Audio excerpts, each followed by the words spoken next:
आपल्या सर्वांना व्यासपीठावर विनंती आहे की कृपया व्यासपीठावर आपण सगळ्यांनी खाली जावं. डिपार्टमेंटनं पूर्ण प्रोटेक्शन घ्यायला सांगितलेलं आहे.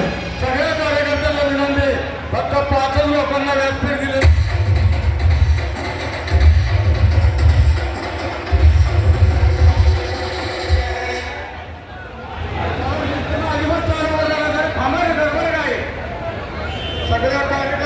सगळ्या कार्यकर्त्यांना विनंती आहे की व्यासपीठावर आपण सगळ्यांनी खाली व्हावं. सन्माननीय नामदार जयकुमार भाऊ व्यासपीठावर आले, त्यांच्या जवळच आपल्या सर्वांचे नेते मधुनदादा भोसले, जिल्हा अध्यक्ष धैर्यसिंग दादा कदम, कराडचे आमदार मनोजदादा घोरपडे या ठिकाणी उपस्थित झालेले आहेत. सर्वांना विनंती आहे, आपण मेहरबानगी व्यासपीठावर गर्दी करू नका.